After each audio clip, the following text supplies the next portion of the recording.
जय श्री राम जी। आप सभी को आपके अपने YouTube चैनल धार्मिक भजन कीर्तन बरवाला में आप सभी का स्वागत है। जैसा कि आप सभी को पता है कि आज रविवार यानी इतवार है, तो आज के दिन भगवान सूर्यदेव की पूजा की जाती है और सूर्यदेव भगवान का ही व्रत किया जाता है। तो आज आप सभी को इस वीडियो में सूर्यदेव भगवान के व्रत की विधि, कथा और मंत्र आप सभी को बताएंगे। तो वीडियो के एंड तक जरूर बने रहें और कथा को ध्यानपूर्वक सुनें। तो आइए शुरू करते हैं रविवार की व्रत कथा की विधि। यह व्रत सभी मनोकामनाओं की पूर्ति करने वाला है, मान सम्मान में वृद्धि और शत्रु क्षय करने वाला है। प्रातःकाल स्नान आदि से निर्वृत्त होकर स्वच्छ वस्त्र धारण करें, पवित्र स्थान को लीपकर सूर्यदेव की पूजा की करें, शांतचित्त होकर परमात्मा का स्मरण करें। भोजन एक समय ही करें, तेल व नमक युक्त भोजन न करें। भोजन तथा फलाहार सूर्य अस्त होने से पहले ही कर लेना चाहिए। यदि भोजन करने से पूर्व सूर्य छिप जाए तो दूसरे दिन सूर्य के उदय होने पर अर्घ देकर भोजन ग्रहण करें। व्रत के अंत में व्रत की कथा सुनें और इस दिन सूर्यदेव भगवान के मंत्र का जाप करें। ओम ह्रीं ह्रीं ह्रौं सह सूर्याय नमः या ओम ह्रीं ह्रीं सूर्याय नमः, इन दोनों में से किसी भी मंत्र का जाप कर सकते हैं और सूर्यदेव भगवान की पूजा कर सकते हैं। तो आइए सूर्यदेव भगवान की व्रत कथा सुनते हैं। एक बुढ़िया थी, वह प्रत्येक रविवार को सवेरे ही गोबर से घर लीपकर स्नान आदि कर भगवान की पूजा करती थी। फिर भोजन तैयार कर भगवान का भोग लगाकर स्वयं भोजन करती थी। श्री हरि की कृपा से उसका हर घर सभी प्रकार के सुख समृद्धि धन धान्य से पूर्ण था। किसी प्रकार का विघ्न या दुख नहीं था। सब प्रकार से घर के में आनंद रहता था। उसने एक पड़ोसन जिसके गऊ का गोबर वह बुढ़िया रोज लाया करती थी, उस बुढ़िया की संपन्नता से जलने लगी। वह विचार करने लगी कि यह वृद्धा सर्वदा मेरी गऊ का गोबर ले जाती है, इसलिए अगले दिन से वह अपनी गऊ को घर से भीतर बांधने लगी। वह रविवार का दिन था। बुढ़िया गऊ का गोबर न मिलने के कारण अपना घर न लीप सकी। उस दिन उसने न भोजन बनाया और न भगवान को भोग लगाया और न ही स्वयं भोजन किया। इस प्रकार उसने निराहार व्रत किया। रात्रि हो गई, वह भूखी ही सो गई।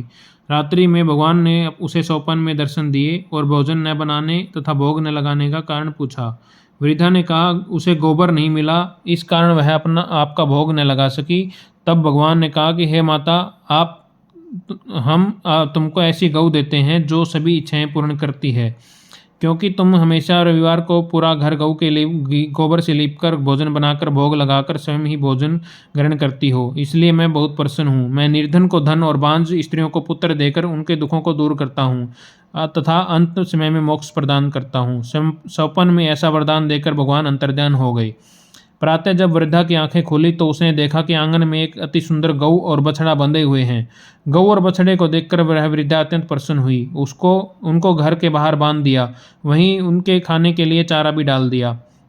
जब उसकी पड़ोसन ने बुढ़िया के घर के बाहर एक अति सुंदर गऊ और बछड़े को बांधा देखा तो द्वेष के कारण उसका हृदय जल उठा।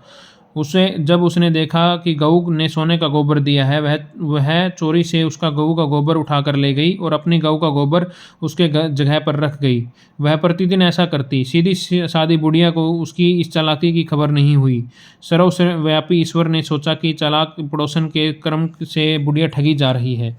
एक दिन भगवान ने संध्या के समय अपनी माया से बड़े जोर की आंधी चलाई दी।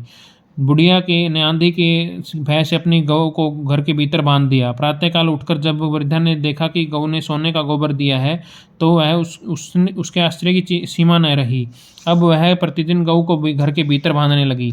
पड़ोसन ने देखा कि बुढ़िया गऊ को घर के भीतर बांधने लगी है तब और उसका सोने का गोबर उठाने का दाव नहीं चलता, तो वह ईर्ष्या से और ढाह से जलने लगी। अतः कोई उपाय न देख पड़ोसन ने उस देश के राजा की सभा में जाकर कहा, महाराज, मेरे पड़ोस में एक वृद्धा है के पास ऐसी गऊ है जो नित्य सोने का गोबर देती है। आप वह सोना प्राप्त कर अपनी प्रजा का पालन करिए। वह वृद्धा इतने सोने का क्या करेगी। उसकी बात सुनकर राजा ने अपने दूतों को वृद्धा के घर से गऊ लाने का आदेश दिया।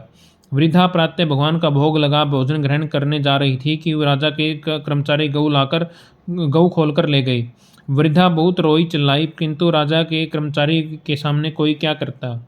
उस दिन वृद्धा गऊ के वियोग में भोजन न कर सकी और रात भर रो रोकर ईश्वर से गऊ को पुनः पाने के लिए प्रार्थना करती रही। राजा गऊ को देखकर बहुत प्रसन्न हुआ, लेकिन अगले दिन सुबह जैसे ही वह उठा, सारा महल गोबर से भरा हुआ दिखाई देने लगा। राजा यह देखकर घबरा गया। भगवान ने रात्रि में राजा को स्वप्न में कहा, हे राजन, गाय वृद्धा को लौटाने में ही तेरा भला है। उसने रविवार के व्रत से प्रसन्न होकर मैंने यह गऊ उसे दी थी। प्रातः होते ही राजा ने वृद्धा को महल में बुलाकर बहुत से धन के साथ सम्मान सहित गाय बछड़ा उसे लौटा दिया और अपने कार्य के लिए उससे क्षमा प्रार्थना की। इसके बाद राजा ने उसी पड़ोसन को बुलाकर उचित दंड दिया। इतना करने के बाद राजा ने महल से गंदगी दूर हुई।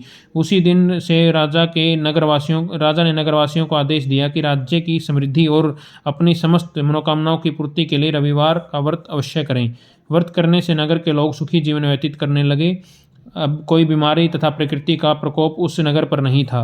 सारी प्रजा सुख से रहने लगी और राजा भी अपने सुख से रहने लगा और अंत में मोक्ष को प्राप्त हुआ। बोलिए सूर्यदेव भगवान की जय।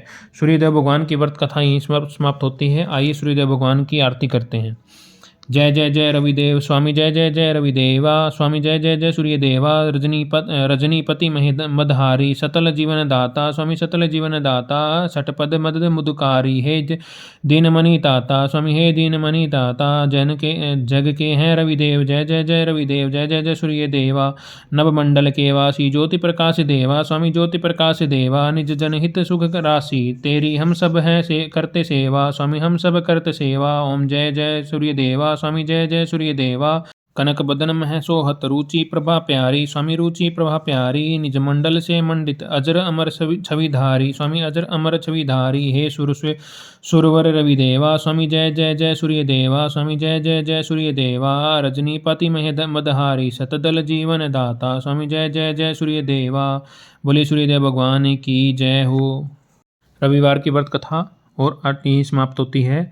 आज की कथा आप सभी को कैसी लगी कमेंट करके ज़रूर बताएं और ऐसी ही धार्मिक कथाएं और भजन कीर्तन सुनने के लिए हमारे YouTube चैनल धार्मिक भजन कीर्तन बरवाला को लाइक करें, सब्सक्राइब करें और आगे शेयर करें। धन्यवाद। भगवान सूर्यदेव सभी पर अपनी कृपा बनाए रखें, सभी का कल्याण करें। बोले सूर्यदेव भगवान की जय।